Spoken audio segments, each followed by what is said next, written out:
राधा स्वामी गुरु प्यारी सत्संगत जी। आज के सत्संग का विषय है कि जीवन में सुख और शांति कैसे प्राप्त करें।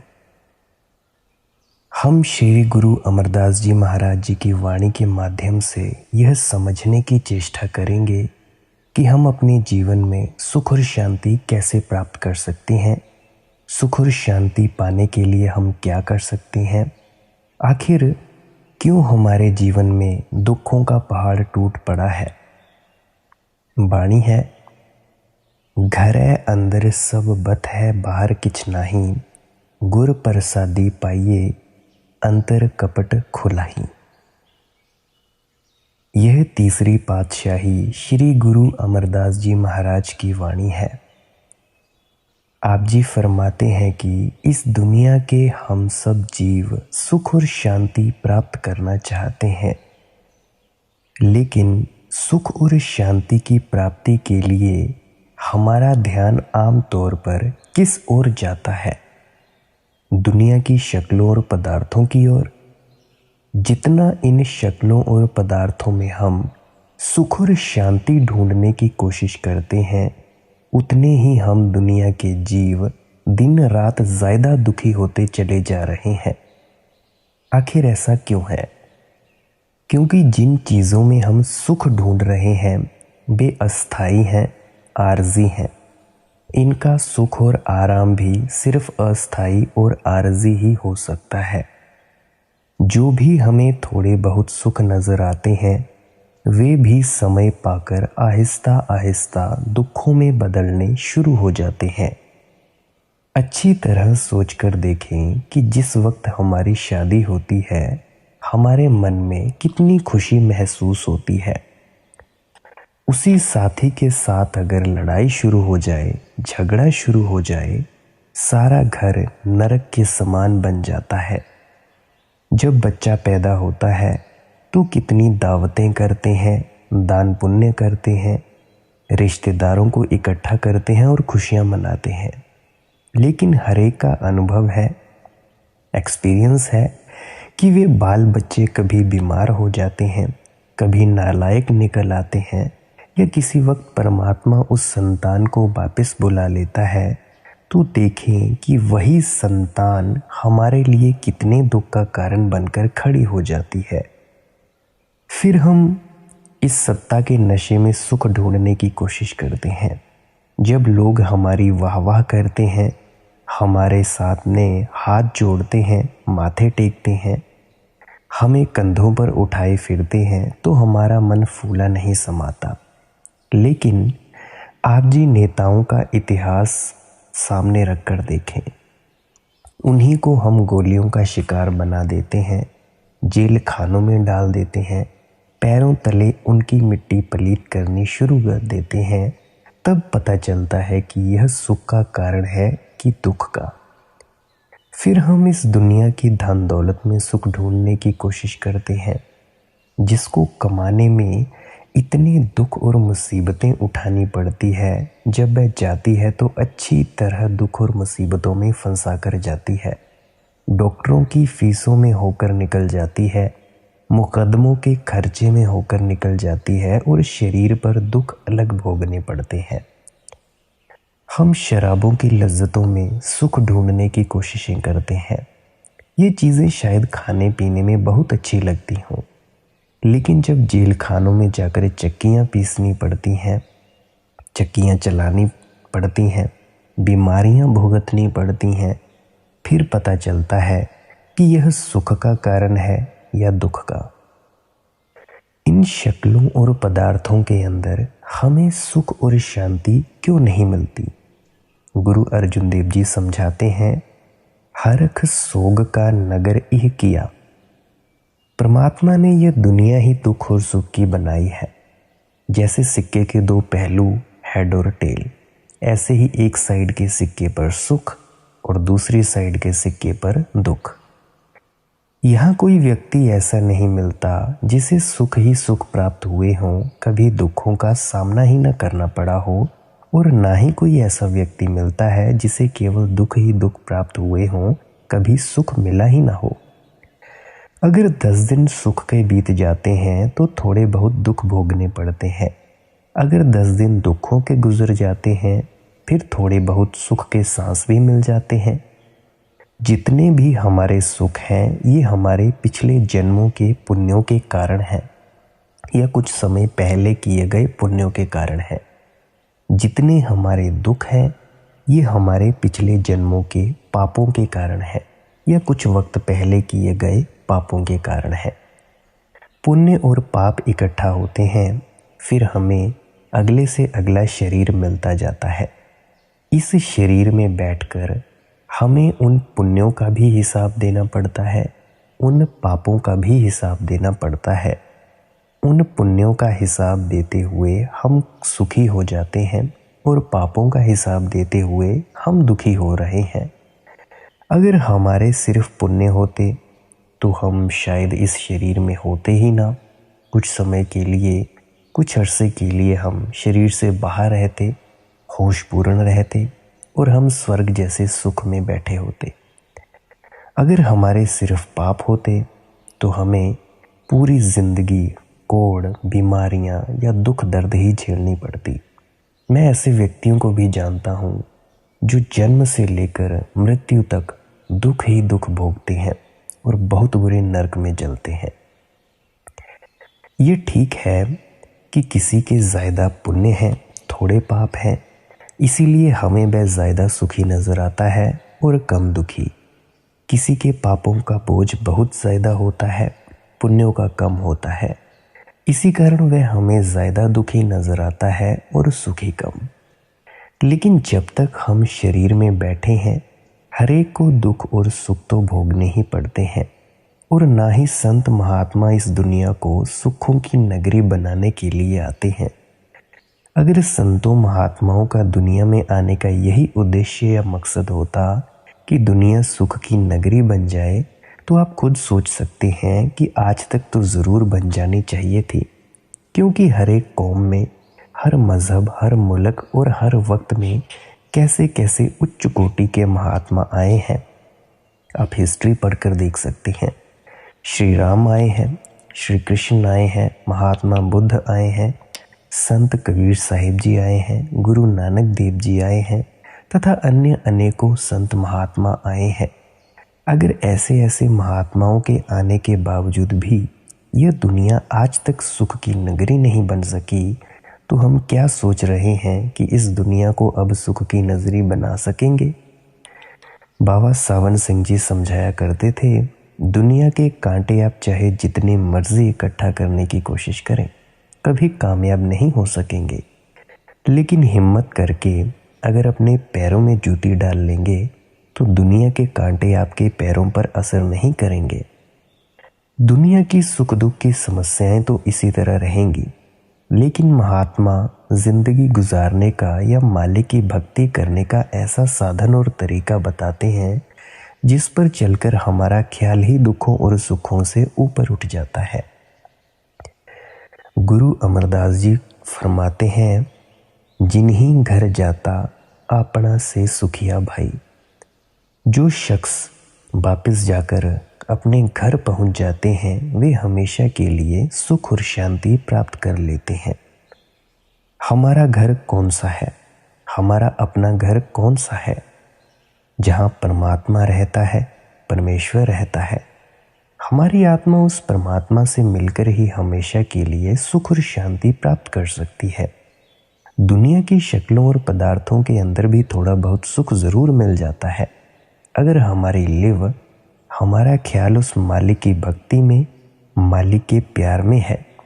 एक उदाहरण है कि एक छोटा बच्चा अपने पिता की अंगुली पकड़कर मेले में जाता है। उसको मेले में हर चीज़ कितनी खूबसूरत मालूम देती है।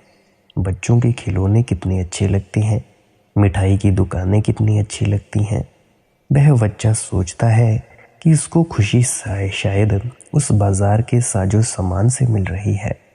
अगर कहीं गलती से वह पिता की अंगुली छोड़ बैठता है, वह बाज़ार का साजो सामान उसी तरह जगह होता है, लेकिन बच्चा रोना शुरू कर देता है, चीखना चिल्लाना शुरू कर देता है।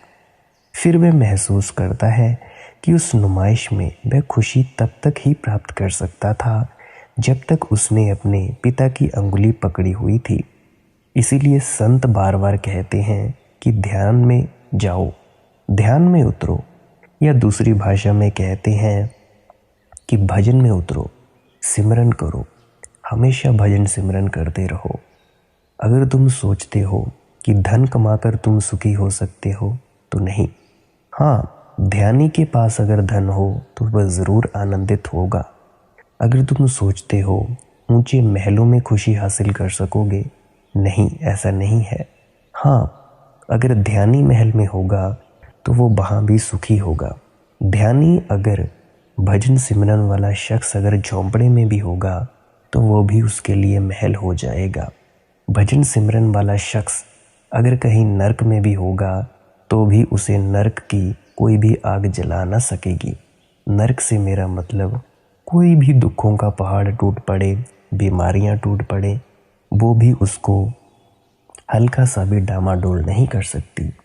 ध्यानी अपना स्वर्ग अपने साथ लेकर जाता है। समाधिस्थ पुरुष अपने साथ ऐसी किरणें लेकर जाता है ऊर्जा की कि जिस वातावरण में वह बैठता है वो वातावरण शुद्ध हो जाता है, बिल्कुल पुण्य हो जाता है। एकदम से एक वहाँ पे अलग सी आभा उठती है। एक सवाल आता है हमारे दिल में कि हमारा पिता कौन है? हमारा पिता वह अकाल पुरुष है, परमात्मा है, परमेश्वर है, जिसके हजारों अनेकों नाम हर एक ने अपने अपने प्यार में आकर रखे हुए हैं। जब तक हमारी आत्मा उस परमात्मा की भक्ति और प्यार में नहीं लगती, हमारा किसी का भी सही मायने में हमेशा के लिए सुख और शांति प्राप्त करने का सवाल ही पैदा नहीं होता। अच्छी तरह सोच कर देखें, जिनको दुनिया में परमात्मा ने सब कुछ दिया है, जिंदगी का नेक साथी दिया है, सेहत भी दी है, इज्जत भी दी है, रुपए पैसे भी दिए हैं, नेक संतान दी है। मतलब ये कि परमात्मा ने दुनिया की नियामतों की तरफ से कोई कमी नहीं रखी है। लेकिन फिर भी कहीं अकेले बैठकर देखे, मन में खुशी नहीं आती, शांति नहीं आती। किसी न किसी चीज़ के लिए मन भटकता और तड़पता फिरता है। पता नहीं चलता कि इतना कुछ होने के बावजूद और किसी कमी के ना होने पर भी मन किस चीज़ के लिए इतना अकेलापन महसूस करता है। ये हमारी आत्मा की अपने असल की ओर कशिश या खींच है। जब तक हम इसे अपने असल की तरफ नहीं जाने देंगे, इसके अंदर कभी सुख नहीं आ सकता, शांति नहीं आ सकती। इसीलिए हर एक संत हमारे अंदर मालिक से मिलने का शौक पैदा करता है, मालिक से मिलने का प्यार पैदा करता है। दुनिया के किसी भी कोने में कोई भी संत महात्मा कौम या मजहब बनाने के लिए नहीं आते। ना कोई महात्मा हमें लड़वाने के लिए आते हैं। वे केवल हमसे उस परमात्मा की भक्ति करवाकर हमें शरीर के बंधनों से मुक्त करके वापस ले जाकर उस परमात्मा के साथ मिलाने के लिए आते हैं, जो अकाल पुरुष है। लेकिन आमतौर पर मालिक के ऐसे भक्त और प्यारों के जाने के बाद हम दुनिया के जीव बाहर मुखी हो जाते हैं, कर्म कांड में फंस जाते हैं। हम उनके असली संदेश और उपदेश को बिल्कुल भूल जाते हैं। उनकी तालीम को छोटे छोटे दायरों में बंद करके कौमों, मज़हबों, मुल्कों की शक्ल देने की कोशिश करते हैं और एक दूसरे के साथ लड़ना भिड़ना शुरू कर देते हैं। आखिर हम ऐसा क्यों करते हैं? कोई पेट की खातिर करता है, कोई अपनी इज्जत मान बढ़ाई की खातिर करता है। ज़रा सोचें, जिन महात्माओं की तालीम पूरी दुनिया के लिए है, अगर उनके उपदेश को कोई छोटे छोटे दायरों में अंदर बंद करके जिलों, मज़हबों, सूबों के अंदर बंद करने की कोशिश करता है, तो मालिक के उन भक्तों और प्यारों के साथ कोई इससे ज़्यादा और क्या ज़्यादती हो सकती है? क्या बेइंसाफ़ी कर सकेगा कोई? अगर खुले दिल से हम किसी भी महात्मा की वाणी की खोज करें तो समझ में आता है कि हर एक महात्मा का एक ही संदेश है, एक ही उपदेश है। इसलिए गुरु नानक देव जी समझाते हैं, अगर आप सुख प्राप्त करना चाहते हैं, शांति प्राप्त करना चाहते हैं, तो एक ही तरीका है कि उस मालिक की खोज करनी चाहिए, उस मालिक की भक्ति करनी चाहिए। हमारी आत्मा परमात्मा का अंश है। हम उस सतनाम समुद्र की कतरे हैं, छोटी छोटी बूंदें हैं। संत कबीर कहते हैं, कहो कबीर यह राम की अंश, कि ये जो आत्मा है उस राम या परमात्मा का अंश है। यही गुरु नानक देव जी कहते हैं, आत्म में राम, राम में आत्म, चीनस गुरु विचारा। आत्मा के अंदर वह परमात्मा है और परमात्मा के अंदर हमारी आत्मा है। लेकिन इस चीज़ की सूझ और समझ कब आती है? जब हम गुरुमुखों के उपदेश पर चलकर परमात्मा को अपने अंदर पहचानने के काबिल बन जाते हैं। उदाहरण के तौर पर एक बड़ का पेड़ कितना बड़ा होता है, लेकिन उसका बीज बड़ा छोटा होता है। अगर कोई हमें समझाने की कोशिश करे कि इतने छोटे से बीज के अंदर इतना बड़ा बड़ का पेड़ है, तो आसानी से कभी किसी के समझ में नहीं आ सकता। जब उस बीज को ज़मीन में बो देते हैं, वह छोटा सा पौधा बनता है। आहिस्ता आहिस्ता एक बड़ा बड़ का या आम का पेड़ बन जाता है। तब पता चलता है कि इतने बड़े पेड़ के अंदर एक बहुत छोटा सा बीज है और इतने छोटे से बीज के अंदर बड़ा भारी बड़ का या आम का पेड़ है। संत बड़े प्यार से समझाते हैं कि इसी प्रकार हमारी आत्मा उस परमात्मा का अंश है। हम मालिक से बिछुड़कर इस माया के जाल में फंसे हुए हैं। यहाँ इस संसार में आकर हमारी आत्मा ने मन का साथ ले लिया है। मन आगे इंद्रियों के भोगों, विश्व विकारों, दुनिया के धंधों का आशिक है। जो जो कर्म मन के अधीन होकर करते हैं, अच्छे बुरे करते हैं, उन सब का रिजल्ट हमारी आत्मा को भी देना पड़ता है। इस दुनिया को महात्माओं ने कर्म भूमि कहा है।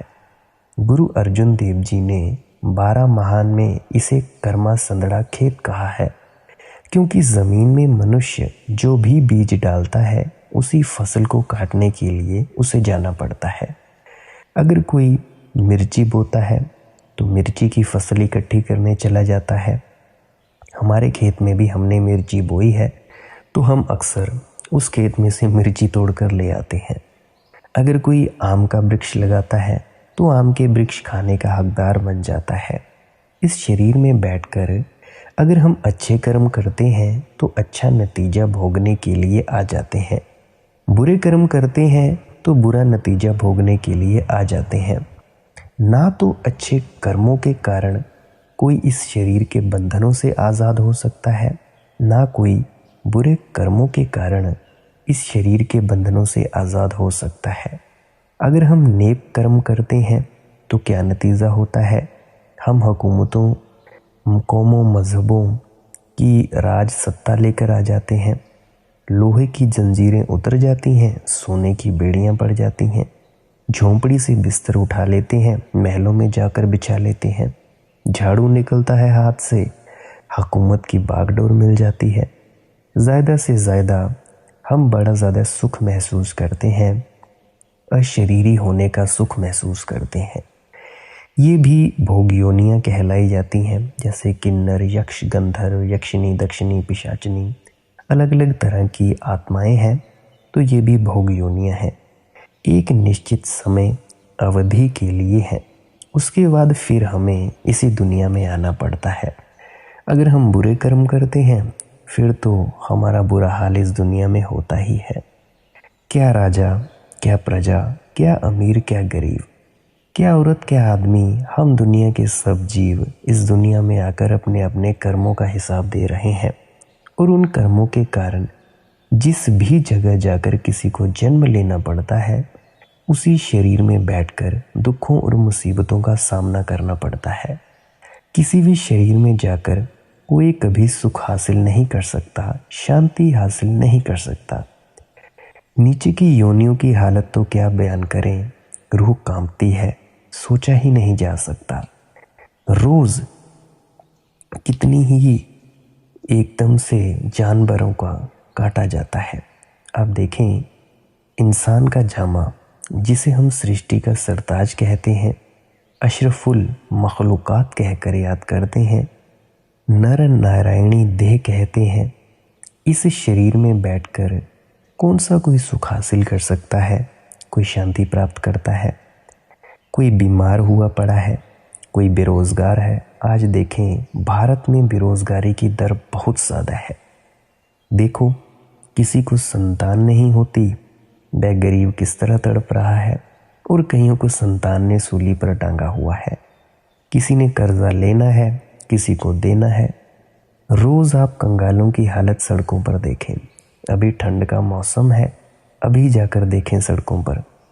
कभी गर्मियों का मौसम होगा तो वहाँ पे जाकर देखें सड़कों पर। लोग रोज़ भूखे सोते हैं, अस्थि पिंजर निकले हुए हैं। एक बुजुर्ग को तो मैंने सूखी लकड़ी को माफ़ करना, सूखी रोटी को एक नलके के नीचे भिगोकर खाते देखा।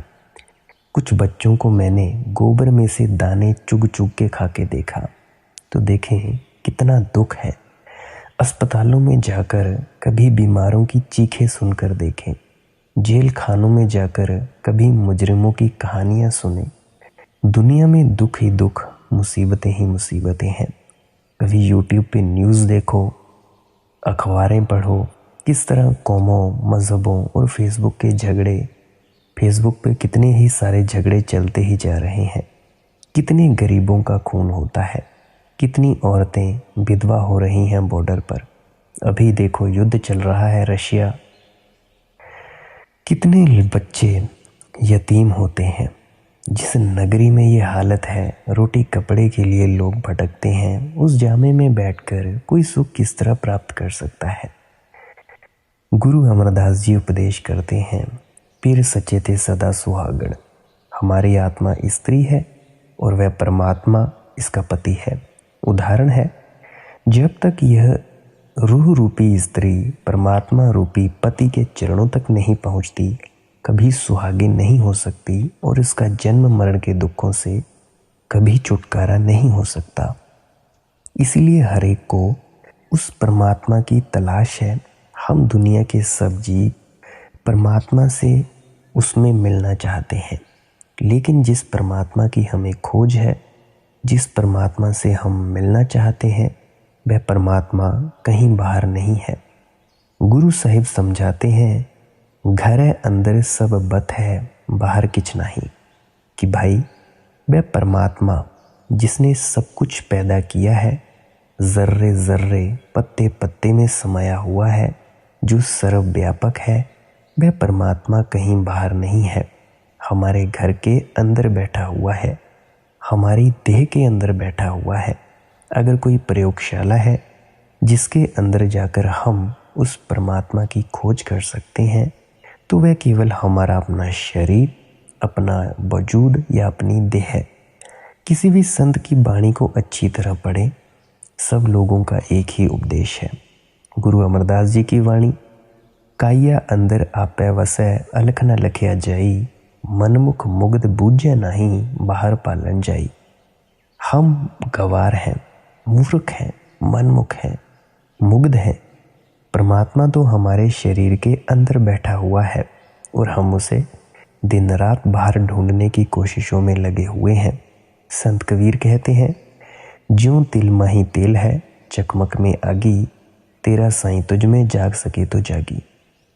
फरमाते हैं, जिस तरह तिलों में तेल है, पत्थर में अग्नि है, उसी तरह वह परमात्मा जिसकी तू खोज करने में लगा हुआ है, वह तेरे शरीर के अंदर बैठा हुआ है, तेरी देह, तेरी वजूद के अंदर बैठा हुआ है।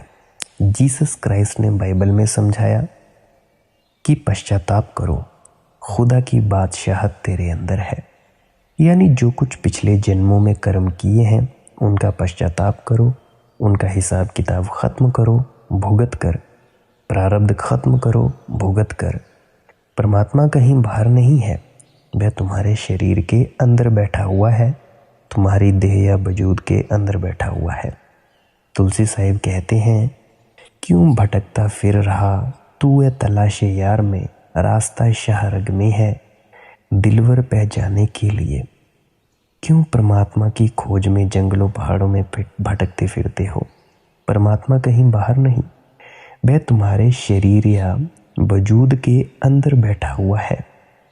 यह जो शाहरग है, ये शाहरग सुषुम्ना नाड़ी के बारे में दर्शाते हैं ये तुलसी साहिब जी। पलटू साहिब कहते हैं, साहिब साहिब क्या करे साहिब तेरे पास, कि जिस परमात्मा को मंदिरों, मस्जिदों, गुरुद्वारों में ढूंढने फिरते हो, मैं परमात्मा 24 घंटे तुम्हारे साथ है, तुम्हारे शरीर के अंदर है। इसलिए ऋषि मुनियों ने हमारे शरीर को नर नारायणी देह कहकर याद किया है। यह देह जिसे कि नारायण ने खुद पैदा किया है, जिसके अंदर नारायण खुद बैठा हुआ है, जिसके अंदर ही आत्मा को नारायण होने का फक्र प्राप्त हो सकता है। हज़रत ईसा ने हमारे शरीर को the temple of living God कहकर याद किया है, जिंदा खुदा का मंदिर। यही वो जगह है जिसमें जिंदा परमात्मा रहता है। गुरु अमरदास जी फरमाते हैं, हर मंदिर एह शरीर है, ज्ञान रतन प्रगट होए। हमारा शरीर ही मालिक के रहने का असली हरि मंदिर है। जब भी मालिक से मिलने का ज्ञान होता है, अनुभव होता है, मालिक की प्राप्ति होती है, तो वह केवल इस शरीर के अंदर ही होती है, इस देह या वजूद के अंदर ही होती है। अब आप खुद सोचें कि हम दुनिया के जीव किस अक्ल के मालिक हैं कि जो हमने ईंटों और पत्थरों से मालिक के रहने की जगह बनाई है। इन मंदिरों, मस्जिदों, गुरुद्वारों, गिरजों में जाकर दिन रात उस परमात्मा को ढूंढने में लगे हुए हैं, बनिस्बत उस जगह के जो परमात्मा ने खुद अपने रहने के लिए बनाई है, जिसके अंदर परमात्मा खुद बैठा हुआ है। यानी अपने शरीर के अंदर जाकर हम कभी परमात्मा को ढूंढने की कोशिश नहीं करते। फिर हम अपने मंदिरों, मस्जिदों, गुरुद्वारों, गिरजों को कितना साफ सुथरा रखते हैं, धूप जलाते हैं, संगमरमर लगाते हैं, बड़े कीमती कालीन बिछाते हैं, ऊंची आवाज़ में नहीं बोलते, कोई पाप या बुरा खोटा कर्म नहीं करते। हम कहते हैं कि मालिक के रहने की जगह है, इसकी पवित्रता ज़रूर कायम रखनी चाहिए। लेकिन जो जगह खुद परमात्मा ने अपने रहने के लिए बनाई है, जिसके अंदर परमात्मा खुद बैठा हुआ है, उसके अंदर कभी आप मांस डालते हैं, कभी शराब डालते हैं, कभी बुरे कर्म करते हैं, पाप करते हैं, कभी किसी का गला काटने की स्कीम बनाते हैं, निंदा चुगली करते हैं, अपनी बनाई हुई चीज़ की कदर करते हैं, परमात्मा की बनाई हुई चीज़ की कदर नहीं करते। हिस्ट्री पढ़कर कई बार तो बड़ी शर्म आती है। अगर हमारे बनाए हुए मंदिरों, मस्जिदों, गुरुद्वारों की दीवार में गलती से दरार भी आ जाती है, तो हम उस परमात्मा के बनाए हुए हरि मंदिर को यानी कि शरीर को हज़ारों की संख्या में गिराने के लिए जाते हैं। इंसान इंसान के साथ नफरत करता है, ईंटों पत्थरों से प्यार करता है। फिर हम अपने आप को शहीद कहलवाते हैं, मज़हब के रखवाले कहलवाते हैं। अगर एक दूसरे के गले काटने से ही परमात्मा मिलता तो इससे सस्ता सौदा और कौन सा हो सकता है। लेकिन हमारा यह ख्याल गलत है। जिनका परमात्मा के साथ प्यार है वे परमात्मा की खलकत और परमात्मा के बनाए हुए जीवों के साथ भी प्यार करते हैं। जब एक ही परमात्मा है, उस एक ने ही हम सबको पैदा किया है। हमारे हाथ, पैर, नाक, कान आदि एक जैसे हैं और हर एक के अंदर परमात्मा बैठा है और हर एक को अपने अंदर ही परमात्मा की खोज करनी है। तो मैं कहता हूँ कि अगर फिर भी कोई किसी से नफ़रत करता है तो वह परमात्मा से नफ़रत करता है। अगर कोई किसी कौम को घृणा की नज़र से देखता है, अगर कोई मज़हब किसी मज़हब की निंदा चुगली में फंसा है और उस कौम और मज़हब के अंदर तो मालिक से मिलने का शौक़ ही पैदा नहीं हुआ, प्यार ही पैदा नहीं हुआ। गुरु अमरदास जी फरमाते हैं, जीव जंत सब तिसदे सबना का सोई, मंदा किसनु आखिए जे दूजा हुई। ये सब दुनिया के जीव तेरे अपने पैदा किए हैं और तू हर एक के अंदर खुद बैठा हुआ है। गुरु अमरदास जी कहते हैं, मंदा और बुरा तो मैं उनको तब कहूँ अगर इन्हें किसी और ने पैदा किया है, उनके अंदर कोई और परमात्मा रहता हो।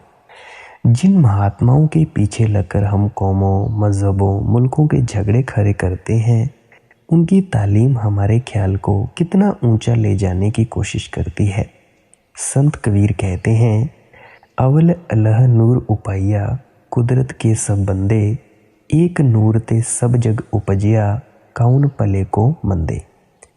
वह परमात्मा, उसका नूर और प्रकाश हर एक के अंदर एक है। ना कोई भला है ना कोई बुरा है, सभी अपने अपने कर्मों का हिसाब दे रहे हैं। इसीलिए यहाँ गुरु साहिब समझाते हैं कि अगर तुम परमात्मा से मिलना चाहते हो, अगर परमात्मा की खोज करना चाहते हो, उसकी भक्ति और पूजा करना चाहते हो, तो शरीर के अंदर जाकर करो, इस देह या वजूद के अंदर जाकर करो। गुरु अमरदास जी स्पष्ट कहते हैं, गुरमुख होवे सो काया खोजै, होर सब परम भुलाई। जो गुरमुख हैं, मालिक के भक्त और प्यारे हैं, वे हमेशा देह या शरीर के अंदर जाकर अपने ही भीतर उतरकर मालिक की खोज करते हैं। बाकी दुनिया के जीव बहमों भ्रमों में फंसकर दिन रात भूले फिरते हैं। इसीलिए गुरु साहिब फरमाते हैं कि उस मालिक की खोज करो, लेकिन शरीर या देह के अंदर जाकर करो। अब मन में ख्याल आता है, अगर परमात्मा हम सब के अंदर है तो हमें दिखाई क्यों नहीं देता? किस चीज़ की रुकावट है और वह रुकावट किस तरह हमारे रास्ते से दूर हो सकती है? इसके बारे में हम कल की वीडियो में जानेंगे, कल के सत्संग की वीडियो में जानेंगे। तो साथ संगत जी, अब आपसे इजाज़त लेता हूँ। आपके भीतर बैठे परमात्मा को प्रणाम करता हूँ। राधा स्वामी जी।